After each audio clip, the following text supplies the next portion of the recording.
Hello, Williden family. This is Ricky and Karen. Thank you for your support here in Thailand. Today we're going to be reading from Colossians 3, verses 5 through 11. Put to death, therefore, whatever belongs to your earthly nature, sexual immorality, impurity, lust, evil desires, and greed, which is idolatry. On account of these, the wrath of God is coming. You used to walk in these ways in the life you once lived. But now you must put them all away: anger, wrath, malice, slander, and obscene talk from your mouth. Do not lie to each other, since you have taken off your old self with its practices, And have put on the new self, which is being renewed in knowledge after the image of its creator. Here there is no Gentile or Jew, circumcised or uncircumcised, barbarian, Scythian, slave or free, but Christ is all and is in all. Here we see that Paul is exhorting the church and us as believers today to put off sin, put sin to death in our lives. And he mentions both sins that people can see as well as those secret sins like sexual brokenness.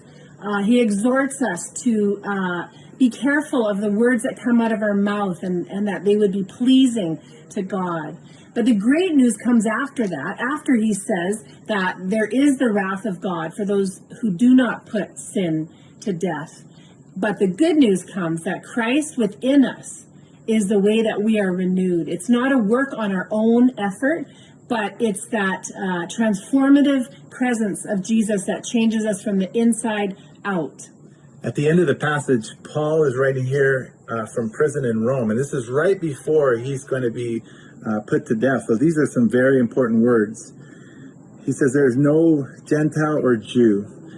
And as I think about what's all happening in the world, we've had a lot of time to think about stuff through COVID, time to pray, be at home. But now it's time to actually act. And as you see what Paul's doing here, he's telling us it's time to be renewed in Christ. That's the only way it's going to change. You know, we see all these protests happening, especially in the U.S. It's time for equality. We know that. But the only way it's going to change is if the church stands and is renewed.